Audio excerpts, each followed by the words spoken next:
안녕하세요. 경우 없는 시어머니와 효자병 걸린 남편한테 질려서 이혼하게 된 이야기를 해드릴게요. 저와 남편은 사내 커플로 만났습니다. 남편과는 처음부터 결혼을 염두에 두고 만난 것은 아니었어요. 하지만 남편이 이직을 앞두고서는 저에게 청혼을 해오더라고요. 어차피 할 결혼인데 직장을 옮기기 전에 해야 축의금을 많이 받지 않겠냐면서요. 지금 생각해보면 황당한 말이었지만 그때는 꽤 그럴듯하게 들렸습니다. 그렇게 남편과 부부의 연을 맺게 되었네요. 친정에서는 외동딸 시집 간다고 집이라도 해주고 싶다고 하셨지만 남편은 저희 힘으로 열심히 살아보고 싶다며 저희 친정아버지께 마음만 감사히 받겠다고 했습니다. 그렇게 저희는 각자가 모은 돈을 모아 방 2개의 전셋집을 구했고 그곳에서 신혼살림을 시작했습니다. 신혼의 팩이라고 해야 할지 잘 살 수 있을 줄 알았고 행복할 거라 믿었습니다. 그러나 결혼 생활이라는 게 생각만큼 즐겁고 행복하기만 한 건 아니더라고요. 특히 2년 정도의 신혼생활을 즐기고 아기를 가지려던 원래의 계획과는 달리 2달 만에 아기 천사가 저희를 찾아와 주었고 그로 인해 저는 죽는 게 낫겠다 싶을 정도로 힘든 입덧에 시달리게 되었습니다. 얼마나 심했는지 음식은커녕 물을 삼키기도 힘들었고 하루는 길에서 쓰러질 뻔한 걸 가로수를 잡고 간신히 버텨내기도 했습니다. 솔직히 그때는 임신한 사실이 하나도 기쁘지 않고 힘들고 우울해서 죽을 것 같았습니다. 최대한 버틸 수 있을 때까지 버티다가 출산 휴가를 쓰려고 했는데 그럴 상황이 못 돼서 결국 퇴사를 해야만 했어요. 그런 와중에 시아버지의 생신이 돌아왔습니다. 시아버지의 생신은 주말이었는데 시어머니께서 월요일 아침에 전화를 걸어오셨어요. 아직까지도 가슴에 맺힌 일이라 요일까지 생생히 기억이 납니다. 시어머니께서는 제 상태가 어떤지도 묻지 않으시고 시아버지께서 며느리 보고 처음 맞는 생신이라 기대가 크시다고 하셨습니다. 며느리 솜씨 좀 보고 싶다고 하시면서 시아버지가 좋아하시는 음식들을 불러주시더라고요. 제가 입덧 때문에 못할 것 같다고 했지만 왜 해보지도 않고 못한다고 그러냐면서 정성이 중요한 거 아니겠냐고 거의 다그치듯 말씀하시더군요. 결국 당일날 힘겹게 준비한 갈비랑 잡채를 들고 시댁으로 향했습니다. 남편은 말로는 미안하다 하면서도 뭐가 그렇게 좋은지 희희낙낙이더군요. 누가 웃는 얼굴에 침 못 뱉는다고 했나요? 정말 뱉고 싶던데요. 아무튼 시댁에 도착하니 집안에선 이미 음식 냄새가 흘러나오고 있었고 다시 속이 안 좋아졌습니다. 게다가 결혼식 때 잠깐 뵀던 시고모님도 와 계셨습니다. 저를 보자마자 얼마나 힘들길래 안색이 이러냐며 뭐하러 왔냐고 그러시더군요. 남편에게 듣기론 시고모님 성격이 보통이 아니라고 했는데 그런 분이 보기에도 제가 엄청 안쓰러웠나 봐요.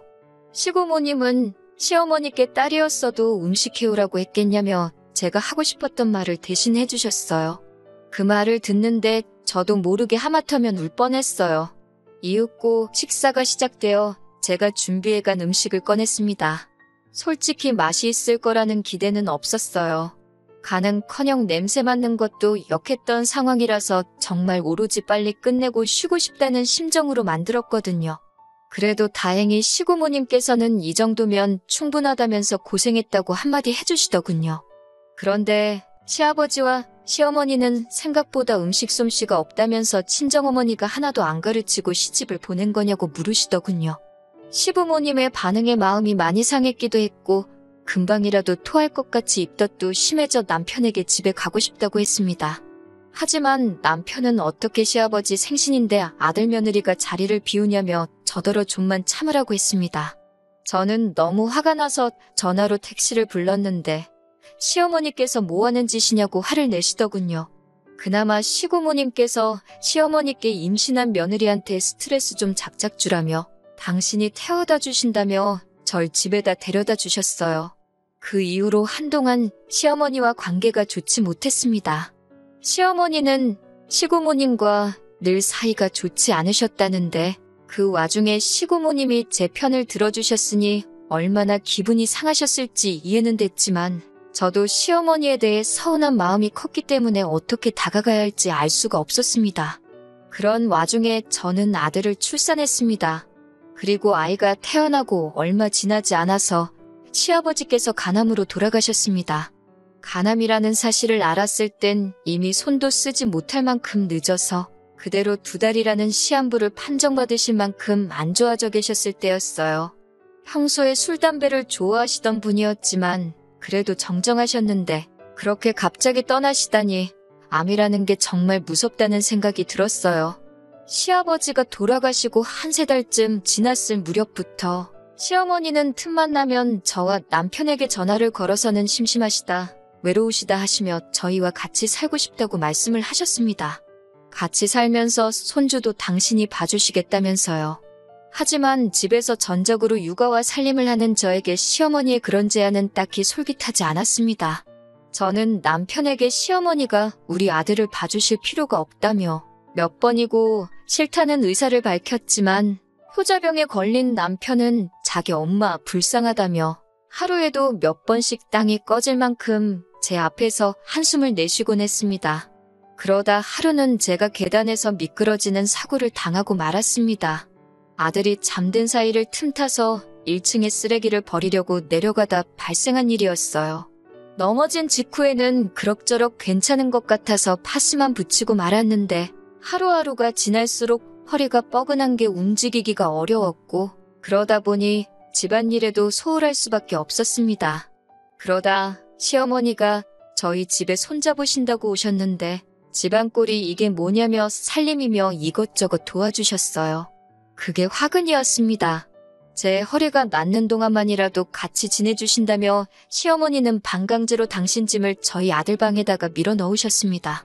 당시 저는 몸이 너무 힘들었기 때문에 싫으면서도 싫다는 소리를 할 수가 없었어요. 지금 생각해보면 어떻게든 그래도 제가 버티던지 차라리 도우미 이모님이라도 불렀어야 했는데 그땐 제가 직장을 다니지 않고 있었으니 그것도 여의치 않은 상황이었어요. 친정이라도 가까웠다면 좋았겠지만 친정 부모님께서는 제가 결혼하고 나서 귀농을 하신다고 2분 다 지방으로 내려가 계신 상황이었고요. 하지만 시어머니가 저희 집에 짐을 풀은 지 1달 정도 지나갔을 무렵에 손자를 봐주기 위해 오셨다는 시어머니의 말씀은 어디로 가고 시어머니는 손자 때문에 당신이 하루 종일 발이 묶여서 아무데도 못 가신다며 아주 지겨워 죽겠다고 남편에게 불평불만을 늘어놓으셨습니다. 자기가 나이가 몇인데 애나 보고 며느리 살림이나 도와줘야 하냐면서요. 남편은 도대체 자기가 없는 동안 저는 집에서 뭘 하는 거냐며 마치 제가 시어머니를 부려먹기라도 한다는 듯이 말을 했습니다. 어이가 없고 억울해서 그러면 다시 원래 사시던 곳으로 가시면 안 되냐고 했습니다. 그러자 남편이 시어머니가 서운한 소리 좀 했다고 우리가 도와달라 먼저 불렀는데 쫓아내는 경우가 어디 있냐며 저더러 독하다고 그러더군요. 우리가 도와달라고 먼저 불렀다는 게 무슨 말이냐 했더니 남편이 아차 싶은 표정을 짓고 말을 흐리더라고요. 분위기를 보아하니 제가 허리 다친 걸 핑계로 시어머니를 집으로 부른 게 남편이었다는 걸 눈치채게 되었습니다. 어차피 나갈 생각도 없어 보이고 좋으나 싫으나 제가 허리 때문에 고생할 때 시어머니 덕을 아예 보지는 않았다고 할 수도 없으니 단도직입적으로 시어머니께 어떻게 하길 원하시는 거냐 물었습니다. 적어도 앞으로의 불협화음을 미리 예방하고자 했던 거였어요. 당장은 피할 수 있는 일이 아니라는 걸 알기에 최대한 맞춰가면서 지내보려고 노력한 거예요. 여기는 제 집이니까 집안일은 저더러 하라고 하시더군요. 대신 당신이 이미 아들도 키워낸 경험이 있으므로 손자 양육을 담당하시겠다고요. 그러면서 덧붙이시기를 요즘에는 시어머니들이 손자 봐주고 한 300만 원씩은 받는다는데 당신은 100만 원만 주면 된다고 하셨습니다. 처음부터 끝까지 황당하고 어이없는 이야기의 연속이라서 뭐라 할 말이 없더군요. 결국 저는 친정어머니께 그동안 있었던 일들을 말씀드렸습니다. 친정아버지의 성격이 보통이 아니시기도 하고 친정어머니를 걱정시키는 것도 다 큰딸이 할 짓은 아닌 것 같아서 말을 안 하고 있었는데 이러다간 제가 화병으로 죽겠다 싶어서 어쩔 수 없이 털어놓았네요. 친정어머니는 뭐 그런 경우가 있냐며 당장이라도 귀농생활을 정리하고 올라오신다고 저보고 너무 걱정 말라 하셨습니다. 그때만 해도 진짜 올라오실 거라고는 생각도 못했고요. 그런데 정말 한 달 정도 지나고 나서 친정부모님이 정말로 저희 집에서 10분 거리로 이사를 오셨습니다. 모든 사실을 알게 되신 친정아버지가 딸이 개고생을 하고 있는데 농사가 뭐가 중요하냐며 다 정리하고 오신 거였죠. 저는 남편에게 친정 부모님이 가까이에 이사를 오셨고 손자도 봐주신다고 하니 시어머니는 정말 가셔도 좋을 것 같다고 했습니다. 남편은 생각지도 못했던 이야기에 당황한 듯 했지만 그래도 어떻게 들어와서 사시는 분을 나가라고 하냐며 버티더라고요. 어느 정도 예상은 했지만 생각하는 척도 안 해보는 남편에게 크게 실망했어요. 시어머니나 남편에게는 따로 아무 말도 하지 않고 저 혼자 아들만 데리고 친정으로 향했습니다. 남편은 늘 저희 친정아버지를 무서워했기 때문에 절대로 막무가내로 찾아오지 못할 거란 걸 알고 있었거든요. 그런데 일주일 뒤 시어머니께서 전화를 걸어오셨습니다. 당신이 졌다며 저더러 손자랑 돌아오라고 하시더군요. 당신은 전에 살던 집으로 돌아가신다면서요. 며느리 없이 다 큰 아들 삼시세끼 밥 챙겨 먹이고 하는 게 보통 일이 아니셨나 봅니다. 기왕 이렇게 된 거 남편 정신 좀 똑바로 차리라고 한 3일 정도를 친정에서 더 버티다 집으로 들어갔어요. 여기서 끝이었다면 그래도 아이도 있는데 제가 이혼까지 생각하지는 않았을 거예요. 지난해부터 저는 다시 직장 생활을 시작했습니다. 친한 언니가 창업을 하는데 같이 하게 되었어요. 그래서 출근할 때 아들을 옆에 사는 친정어머니께 부탁드리고 퇴근할 때 데리고 오는 일상이 시작되었습니다.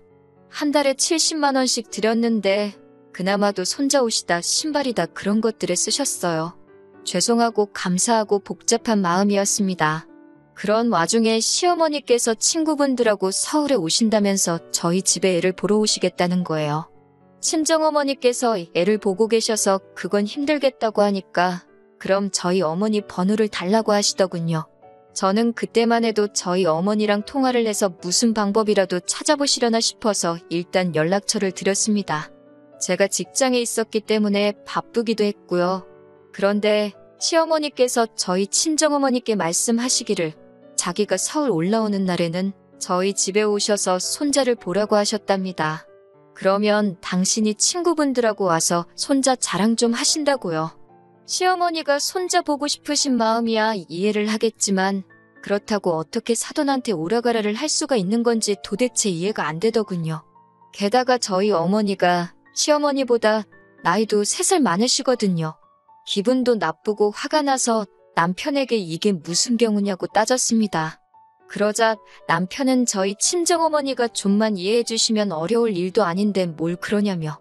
그리고 장모님도 그냥 해주시면 되지. 딸한테 미주알 고주알 뭐하러 이야기를 하신 건지 모르겠다는 거예요. 저는 친정어머니께 그렇게 안 하셔도 된다고 했습니다. 제가 알아서 해결할 테니까 시어머니 전화도 받지 말라고 했어요. 그리고 시어머니가 올라오신다던 당일이 되었습니다. 평소와 다름없이 회사에서 일을 하고 있는데 시어머니에게서 전화가 걸려왔어요. 집에 왔는데 너네 엄마도 없고 내 손자도 없는데 어떻게 된 거냐고 그러셨습니다. 너네 엄마라는 말도 어찌나 귀에 거슬리던지요. 저는 지금 친정어머니께선 댁에 계시고 제 아들도 거기 있다고 대꾸했습니다. 그러자 아니 내가 온다고 했는데 너네 엄마는 왜 그런 것도 기억을 못하냐며 혹시 치매 아니냐고 그러시더군요. 그 말을 듣자 저도 순간 이성을 잃고 말았습니다. 말씀하실 때 생각 안 하고 하실 거냐고 따지듯 물었더니 저더러 농담도 못하냐며 집에 들어가 있을 테니까 니네 엄마한테 전화해서 빨리 손자 데리고 오라고 하랍니다. 남편이 그새 현관 비밀번호도 알려줬더군요. 제가 그럴 일은 없을 거라고 하곤 전화를 끊었습니다. 얼마 지나지 않아 바로 남편에게 전화가 걸려왔어요. 손자 좀 보여달라는데 돈 받고 손잡아 주시면서 너무 유세 부리시는 거 아니냐고 빈정대더라고요. 그제서야 누구한테 뒤통수라도 맞은 듯 정신이 번쩍 들었습니다. 결국 그날 시어머니는 손자를 못 보고 집으로 돌아가셨고 집안은 난리가 났습니다. 당신이 친구분들과 같이 온다고 했는데 저와 저희 어머니 때문에 개망신을 당하셨다면서요. 저는 말 같지도 않은 이야기를 인내심 있게 다 들어줬습니다. 그리고는 남편에게 무엇을 원하는 건지 물었어요. 남편은 저와 저희 친정어머니가 진심 어린 사과를 했으면 좋겠고 앞으로도 이런 일이 있으면 적극적으로 협조하여 아들을 볼 수 있게 해주면 좋겠다고 하더군요. 저는 웃으며 그런 일은 없을 거라고 꿈깨라고 손자를 보고 싶으시면 제 친정어머니께 진심으로 사과하셔야 할 거라고 경고했습니다. 남편과 저는 며칠 동안 서로 한마디도 나누지 않았습니다. 저는 일부러 아들을 친정에서 데려오지 않았는데 친정아버지를 무서워하던 남편은 차마 찾아가 보지도 못하더라고요. 저런 인간을 믿고 사느니 차라리 이혼하는 게 낫겠다 싶었습니다. 남편은 그게 무슨 말도 안 되는 소리냐고 헛소리하지 말라고 했지만 저는 결국 이혼 소송을 걸었어요. 시어머니의 억지와 어떤 상황에서도 해결할 의지가 없는 남편을 참고 살 바엔 혼자 사는 게 훨씬 낫겠다는 판단이었습니다. 이혼 소송 중 제일 관건은 양육권이었는데 결과적으로 제가 이겼습니다. 친정 부모님의 재산과 제가 버는 수입이 남편 쪽보다 많았고 친정어머니께서 손자를 봐주고 계셨다는 점과 제가 직장을 다니기 전까지 남편의 도움 없이 아이를 키웠다는 점을 인정받았거든요. 엄마라는 지위도 한몫했고요. 지금은 친정 부모님과 함께 지내고 있습니다. 한 달에 한 번씩 남편과 시어머니에게 아들을 보여주고 있어요. 만날 때마다 다시 합치면 안 되냐고 얼마자 질척이는지 몰라요. 남편은 돈이 없어서 아들을 뺏긴 게 분하다며 코인을 하다가 그나마 모아둔 얼마도 날렸다며 한탄을 하는데 보고 있자니 한심하기 짝이 없더군요. 시어머니는 돌이켜 생각해보니 그래도 저만한 며느리가 없었다며 자기가 이제 정말 딸같이 잘해줄 테니 마음 고쳐먹고 돌아오라는데 웃음만 납니다. 아들이 어떤 결정을 내릴 수 있는 나이가 될 때까지는 아버지인 남편과 할머니인 시어머니를 만나게 할 생각입니다. 날씨가 많이 습하고 더워졌네요. 그래도 다들 기분 좋은 하루 되시길 바랍니다.